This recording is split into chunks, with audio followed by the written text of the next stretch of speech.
नमस्कार दोस्तों, आप सभी का स्वागत है। बहुत सारी कोशिशों के बाद आखिरकार डोनाल्ड ट्रंप और पुतिन मिल रहे हैं। 15 अगस्त, स्थान का नाम है अलास्का। ये मीटिंग क्यों इम्पोर्टेंट है? क्या ये शांति समझौता है या कोई सौदा है? इसके बारे में विस्तार से जानेंगे। और क्या ये यूक्रेन और रूस से जुड़ा जो युद्ध है उसका निर्णायक मोड़ साबित होगी ये मुलाकात? आइए इस वीडियो में जानने का प्रयास करते हैं। वीडियो अंत तक देखिए। आपको इसके बारे में कुछ भी नहीं पता है तब भी आपको सारी चीज़ें समझ में आ जाएंगी, क्योंकि मैं आपको टू द पॉइंट बताने का प्रयास करूंगा।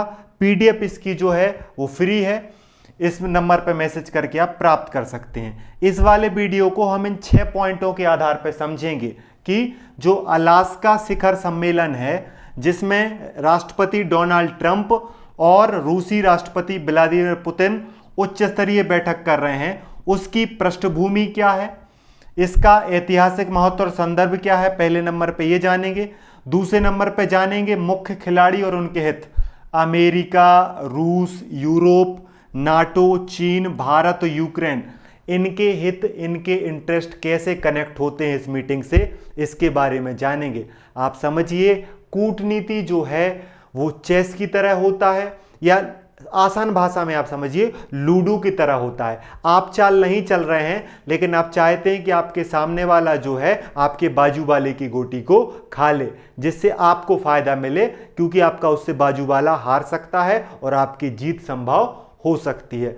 इस वजह से आप दूसरी की चाल में भी इंटरेस्ट रखते हैं, दूसरी की चाल में भी ध्यान रखते हैं। इसी प्रकार रूस और अमेरिका मिल रहे हैं, लेकिन ध्यान बहुत सारे खिलाड़ियों का है, हित बहुत सारे देशों का जुड़ा हुआ है। ठीक है, फिर रणनीतिक गणित क्या है? क्या युद्ध विराम होगा, क्या क्षेत्रीय नियंत्रण बदलेगा, या क्या पावर बैलेंस किया जाएगा, इसके बारे में भी समझेंगे। फिर लैंड स्वेप्स की जो बात चल रही है, क्या जमीन की अदला बदली होगी, और अगर जमीन की अदला बदली होगी तो क्या उसे यूक्रेन स्वीकार करेगा, इसके बारे में इस वीडियो में आगे जानेंगे। साथ में हम जानेंगे भारत का इस मीटिंग को लेकर दृष्टिकोण क्या है और भारत के पास विकल्प क्या हैं। साथ में जानेंगे इस मीटिंग के संभावित परिणाम क्या हैं। सफल हुआ इस मीटिंग को तो क्या प्रभाव पड़ेगा, अगर ये मीटिंग असफल रही तो क्या प्रभाव पड़ेगा, क्या रिजल्ट हो सकते हैं, उसके बारे में आगे हम इसके बारे में विस्तार से जानने वाले हैं। तो इन 6 पॉइंटों के आधार पर आपको समझ में आ जाएगा कि अलास्का में डोनाल्ड ट्रंप और राष्ट्रपति पुतिन की जो मीटिंग है उसका इंपॉर्टेंस क्या है, उसका महत्व क्या है। इसी वजह से ये चर्चा में है पिछले कुछ समय से। आइए शुरू करते हैं। सबसे पहले जानते हैं पृष्ठभूमि। देखिए, इस मीटिंग जो है, ये मीटिंग 15 अगस्त 2025 को हो रही है, अलास्का में हो रही है, और इसमें अमेरिकी राष्ट्रपति डोनाल्ड ट्रंप और रूसी राष्ट्रपति व्लादिमीर पुतिन जो है हाई लेवल मीटिंग कर रहे हैं। और इस मीटिंग का उद्देश्य क्या है? इस मीटिंग का उद्देश्य है यूक्रेन युद्ध की समाप्ति हेतु संभावित मार्गों पर चर्चा करना। इस वजह से ये अलास्का में मीटिंग आयोजित की जा रही है। अलास्का का ऐतिहासिक महत्व है। क्या ऐतिहासिक महत्व है? ऐतिहासिक दृष्टि से अलास्का 1867 तक रूस का हिस्सा था। बाद में रूस ने जो है वो किसको बेच दिया था? अमेरिका को बेच दिया था। और जो है रूस और अमेरिका जो है अलास्का बेरिंग स्ट्रीट के माध्यम से जोड़ता है, जिससे यह स्थल सामरिक और प्रतीकात्मक रूप से दोनों देशों के लिए महत्वपूर्ण हो जाता है। मतलब कि एक हिस्सा अलास्का एक समय रूस का हिस्सा हुआ करता था, लेकिन आज वो अमेरिका का हिस्सा है, और इसी जगह पर यह बैठक हो रही है। आप देखिए, इसको अगर आप मैप में देखेंगे तो अलास्का जो है आपको इधर तरफ दिख रहा है अलास्का, और इधर आपको दिख रहा है जो है रूस। देखिए, इस तरीके से नहीं है। मैप में हमें दोनों बहुत दूर दिखते हैं, लेकिन आपको पता है दुनिया गोल है, तो आपस में ये आमने सामने के पड़ोसी हैं। वो आपको कैसे देखेगा? ऐसे देखेगा। आप देखिए, ये रूस का हिस्सा है और ये अलास्का का हिस्सा है। आप ध्यान से देखिए, इस तरीके से यहां पे आपको मिलती है बेरिंग स्ट्रीट। बेरिंग जलसंधि जो है आर्कटिक सागर में है, और ये रूस और अमेरिका के बीच में है। तो इस तरीके से कनेक्ट होता है। ये रूस है, ये क्या है, रूस, आपको एक तरफ दिख रहा है रूस, एक तरफ आपको दिख रहा है अलास्का, और ये आपको जो डॉट डॉट दिख रहा है ये है बेरिंग जल संधि। तो आप देखिए मैप में आपको ऐसे दिखता है, दूर दूर दिखता है, लेकिन एक्चुअल में जो है वो बहुत पास हैं, आमने सामने के पड़ोसी हैं। मुझे उम्मीद है कि इस मैप को देखकर अलास्का की स्थिति आपको समझ में आ गई होगी। अलास्का इसलिए चर्चा में है क्योंकि यहाँ पर रूस के राष्ट्रपति और अमेरिका के राष्ट्रपति यूक्रेन युद्ध को लेकर मिल रहे हैं। सारी दुनिया की नज़रें इस बैठक पर हैं। और विस्तार से आप देखें, अगर इस मैप को और क्लियर तरीके से आप देखना चाहें तो ये रूस है, ये अलास्का है, ये यहाँ पे आपको कनाडा दिख रहा है, यहाँ पे आपको बेरिंग सागर दिख रहा है, और ये वाला जो हिस्सा है ये वाला है बेरिंग स्ट्रीट। तो आपको बताया गया है कि रूस और अमेरिका जो है बेरिंग जल संधि के द्वारा जुड़ते हैं। और ये जो एंकोरेज नाम की जगह है ये अलास्का का सबसे बड़ा शहर है। यहाँ पर अमेरिका का एक सैन्य मिलिट्री बेस है। यहीं पर मीटिंग होने की संभावना है डोनाल्ड ट्रंप और व्लादिमीर पुतिन के बीच। अगर अब आप समझ गए होंगे महत्व के बारे में, तो अब जान लेते हैं इस मीटिंग से अनेक देशों के हित क्या जुड़े हैं, प्रमुख खिलाड़ी और उनके हित क्या हैं। देखिए सबसे पहले अगर अमेरिका के हित की बात की जाए, किसके हित की बात की जाए, अमेरिका का हित, अमेरिका का इंटरेस्ट जो है यूक्रेन के युद्ध को जल्दी से समाप्त करना और नाटो को एकजुट रखना और रूस पर दबाव बनाना, ये अमेरिका का हित है। अमेरिका ऐसा चाहता है। अमेरिका ऐसा क्यों चाहता है? डोनाल्ड ट्रंप जब अपने चुनाव का प्रचार कर रहे थे तो उन्होंने कहा था जैसे ही वो राष्ट्रपति बन जाएंगे वो 24 घंटे में यूक्रेन रूस युद्ध को रोक देंगे। 24 हफ्ते बीत गए हैं लेकिन अभी भी युद्ध नहीं रुका है। इस वजह से रूस यूक्रेन युद्ध को अमेरिका जल्दी से जल्दी रोकना चाहता है। इस वजह से अलास्का में मीटिंग कर रहा है। इस वजह से डोनाल्ड ट्रंप पुतिन से मिल रहे हैं। नाटो देश एकजुट रह सकें, इस वजह से इस मीटिंग का महत्व है। और साथ में रूस पे दबाव बनाया जा सके, रूस से बातचीत करी जा सके, अमेरिका का ये हित है।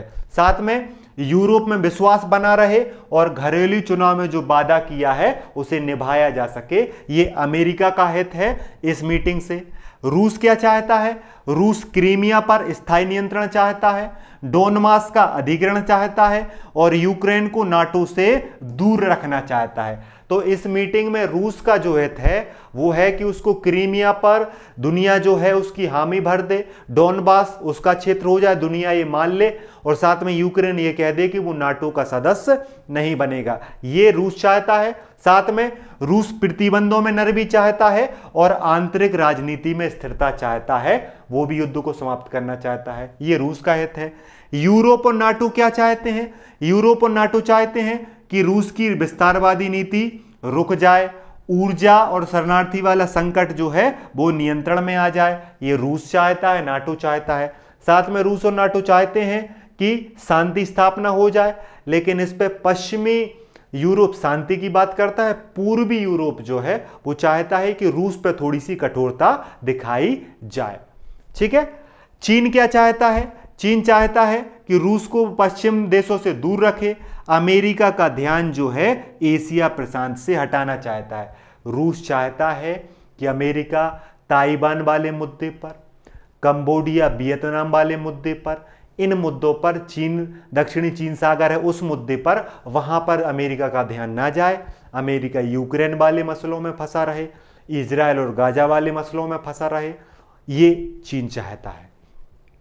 चीन साथ में ऊर्जा और आर्कटिक मार्गों पर निवेश भी चाहता है। अगर हम बात करें भारत की, जो मोस्ट इंपॉर्टेंट है इस मीटिंग से, भारत क्या चाहता है? देखिए भारत ये चाहता है कि मीटिंग अगर सफल हो तो रूस के साथ ऊर्जा और रक्षा सहयोग बेहतर बना रहे, अमेरिका और पश्चिम देशों के साथ व्यापार संतुलन बना रहे। देखिए अगर बैठक सफल होती है तो अमेरिका और रूस दोनों नियंत्रण में रहेंगे, फिर अमेरिका भारत पर जबरदस्ती का दबाव नहीं डालेगा, तो भारत का अमेरिका के साथ व्यापार बैलेंस ठीक हो जाएगा और रूस के साथ सहयोग भी करता रहेगा। अगर बैठक असफल हुई तो भारत पे नकारात्मक प्रभाव पड़ सकता है, क्योंकि ट्रंप जो हैं वो यूक्रेन और रूस के युद्ध की गुस्सा भारत और अन्य देशों पर निकालने का प्रयास कर सकते हैं। तो भारत ये चाहता है। भारत पश्चिमी दबाव की आशंका और ऊर्जा स्रोतों के विभेदीकरण से भी जुड़ा हुआ मसला इस मीटिंग में देखता है। यूक्रेन क्या चाहता है? यूक्रेन कब्जे वाले सभी क्षेत्रों की वापसी चाहता है, नाटो की एकीकरण या नाटो की सदस्यता चाहता है। यूक्रेन चाहता है कि उसके जो क्षेत्र रूस ने छीन लिए हैं वो वापस उसको मिल जाए और उसको नाटो की सदस्यता मिल जाए। साथ में वो चाहता है जो लैंड स्वैप, जो जमीन की अदला बदली है, उसका वो विरोध कर रहा है। यूक्रेन जमीन नहीं देना चाहता है, अदला बदली नहीं करना चाहता है। वो कह रहा है कि जो क्षेत्र मेरा है वो बस मुझे वापस लौटा दिया जाए, हम युद्ध के लिए समाप्त करने के लिए और शांति के लिए तैयार हैं। आक्रामक वैधता को ना देने का रुख है उसका। यूक्रेन ने स्पष्ट कहा है कि वो रूस को किसी भी क्षेत्र पर मान्यता नहीं देगा, मतलब जो रूस उसके बहुत सारे क्षेत्र कब्जा करके रखा है उसको मान्यता नहीं देगा। तो ये आपने देखे विभिन्न देशों के हित क्या हैं। आपको समझ में आ गया होगा कि सबके अपने इंटरेस्ट हैं।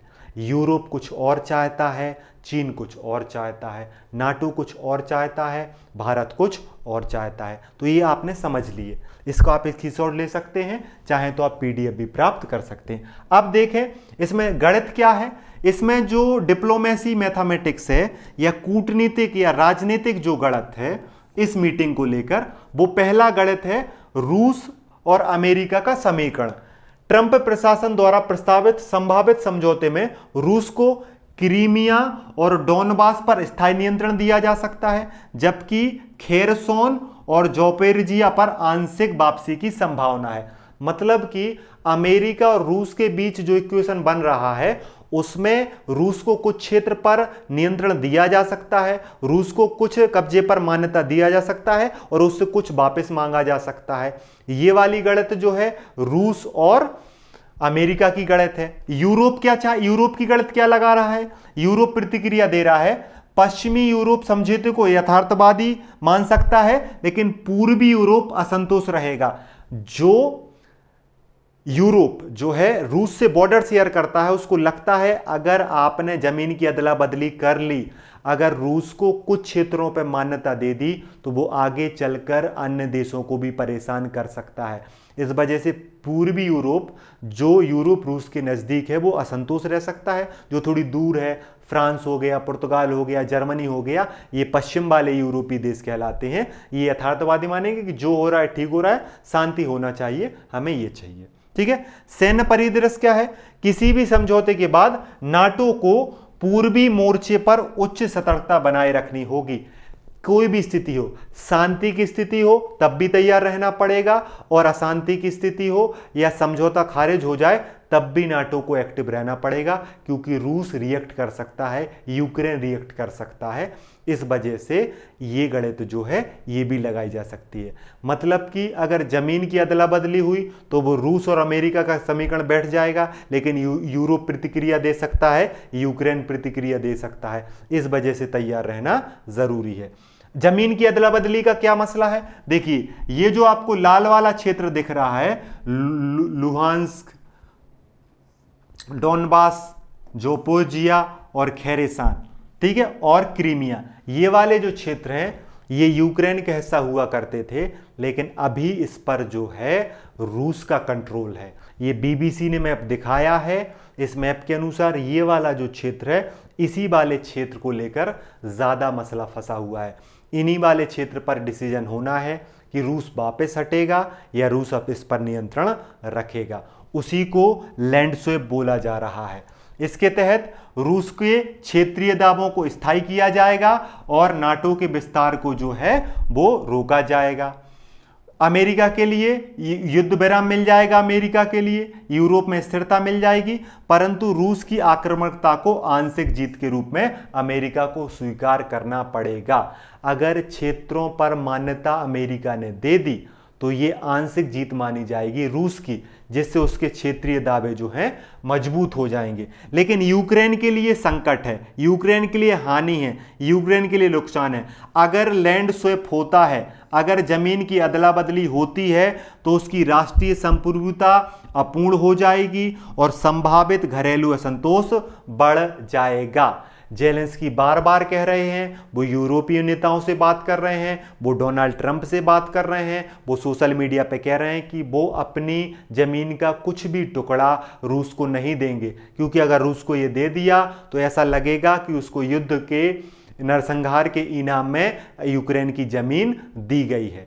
तो यहां पर यूक्रेन को हानि होगी अगर जमीन की अदला बदली होती है। वैश्विक संकेत क्या है? अन्य क्षेत्रों में आक्रामक भू क्षेत्रीय अधिग्रहण को प्रोत्साहन मिल सकता है। अगर यहां पर अदला बदली की गई जमीन की, तो जो अन्य विवाद चल रहे हैं उन क्षेत्रों में भी अदला बदली की परंपरा चल जाएगी। कल के दिन डोनाल्ड ट्रंप मुंह उठा के कह देंगे कि भारत और पाकिस्तान के बीच जो कश्मीर वाला मुद्दा है, पीओका वाला मुद्दा है, उसमें भी जमीन की अदला बदली कर लीजिए। ये दुनिया के अन्य क्षेत्रों में भी हो सकता है। ट्रंप भारत के मामले में अभी जो है बहुत अलग तरीके से सोच रहे हैं, तो भारत को भी ऐसा ऑफर दे सकते हैं। आप सभी पिछली कुछ समय से चीजें देख रहे होंगे। इस वजह से ये चीज नहीं होनी चाहिए। अब देखने वाली बात है कि 15 तारीख को क्या होता है, लेकिन ऐसी चर्चाएं चल रही हैं मीडिया रिपोर्ट्स के अनुसार कि रूस और यूक्रेन के कुछ क्षेत्रों को लैंडस्वेप किया जा सकता है, क्षेत्रों की अदला बदली की जा सकती है। ठीक है, भारत की बात करें तो भारत का दृष्टिकोण और भारत के पास विकल्प क्या है? तो देखिए, भारत संतुलित की नीति अपनाएगा। भारत बहुपक्षीय मंचों का प्रयोग के माध्यम से और जोखिम प्रबंधन का काम करेगा। भारत इसी दृष्टिकोण के साथ और इन्हीं विकल्पों के साथ इस मीटिंग को देख रहा है। रूस के साथ ऊर्जा और रक्षा व्यापार में सहयोग बनाए रखना भारत की प्राथमिकता है। अमेरिका के साथ व्यापार और तकनीकी साझेदारी सुरक्षित रखना यह भी भारत का उद्देश्य है। तो भारत चाहता है कि ये समझौता, अलास्का वाली मीटिंग सफल रहे, जिससे उसको अमेरिका के साथ व्यापार करने में बेहतर मौका मिल सके और रूस के साथ सहयोग बनाए रखने में बेहतर मौका मिल सके। यही भारत चाहता है, यही भारत का दृष्टिकोण है। भारत G20, ब्रिक्स और एससीओ में सक्रिय कूटनीतिक नीति द्वारा मध्यस्थ और सुविधादाता की छवि के रूप में मजबूत करना चाहेगा। अगर कोई भी स्थिति बिगड़ती है या कोई भी स्थिति बनती है, तब भी भारत जो है बहुपक्षीय मंचों पर मध्यस्थता की भूमिका में, सुविधादाता की भूमिका में और एक तटस्थ देश के रूप में काम करने का प्रयास करेगा, जिससे यूक्रेन को भी दिक्कत ना हो, रूस को भी दिक्कत ना हो और अमेरिका को भी दिक्कत ना हो। साथ में जोखिम प्रबंधन, पश्चिमी प्रतिबंधों की संभावनाओं के विरुद्ध ऊर्जा आपूर्ति के लिए वैकल्पिक स्रोतों की योजना भी बना के रखेगा। अगर आपके लिए बता दें कि संभावित परिणाम में 2 परिणाम हैं, उसके लिए भी भारत तैयार रहेगा। जैसे कि देखिए, यदि समझौता सफल रहता है, ये दोनों लोग जो मिल रहे हैं अलास्का में, अगर समझौता सफल होता है तो यूरोप में शांति स्थापित होगी और रूस की दीर्घकालिक शक्ति में वृद्धि होगी और भारत को संतुलन साधना होगा। ठीक है, लेकिन यदि समझौता विफल हो जाता है, अगर समझौता नहीं हो पाता है, अगर अलास्का मीटिंग सफल नहीं हो पाती है, विफल हो जाती है, तो युद्ध और बढ़ जाएगा, ऊर्जा व्यापार अस्थिर हो जाएगा और भारत के लिए अवसर और जोखिम दोनों बढ़ेंगे। भारत को फिर अलग अलग अपॉर्चुनिटी मिलेंगी, अलग अलग चैलेंजेस बढ़ेंगे, क्योंकि विफल होगा तो अमेरिका का चैलेंज बढ़ जाएगा, रूस के साथ सहयोग करने का अवसर मिलेगा, चीन के साथ अवसर मिलेगा, ब्रिक्स देशों के साथ काम करने का और अवसर मिल सकता है। तो भारत विफलता की स्थिति में भी तैयार रहेगा और सफलता की स्थिति में भी तैयार रहेगा, क्योंकि ये समझौता अगर सफल होगा तो यूरोप में शांति आएगी, यूक्रेन रूस युद्ध समाप्त हो जाएगा, रूस की ताकत बढ़ जाएगी और भारत को फिर शक्ति संतुलन करने के लिए अलग रणनीति अपनानी पड़ेगी। अगर विफल होता है तो युद्ध बढ़ जाएगा, ऊर्जा संकट बढ़ जाएगा, भारत के लिए चुनौतियां भी बढ़ जाएंगी, तो भारत उसके लिए अलग प्रकार से रणनीति के रूप में काम करेगा। तो समय ही बताएगा कि भारत किस तरीके से चीज़ों का प्रयोग करता है। लेकिन मैंने आपको इस वीडियो में बताने का प्रयास किया कि इस मीटिंग से क्या क्या चीज़ें कनेक्ट होती हैं। वीडियो कैसा लगा कमेंट करके ज़रूर बताएं। इस वीडियो में इतना ही। पढ़ते रहिए, मुस्कुराते रहिए और अपना ध्यान रखिए। जय हिंद, जय भारत। PDF फ्री इस नंबर पर मैसेज करके प्राप्त कर सकते हैं।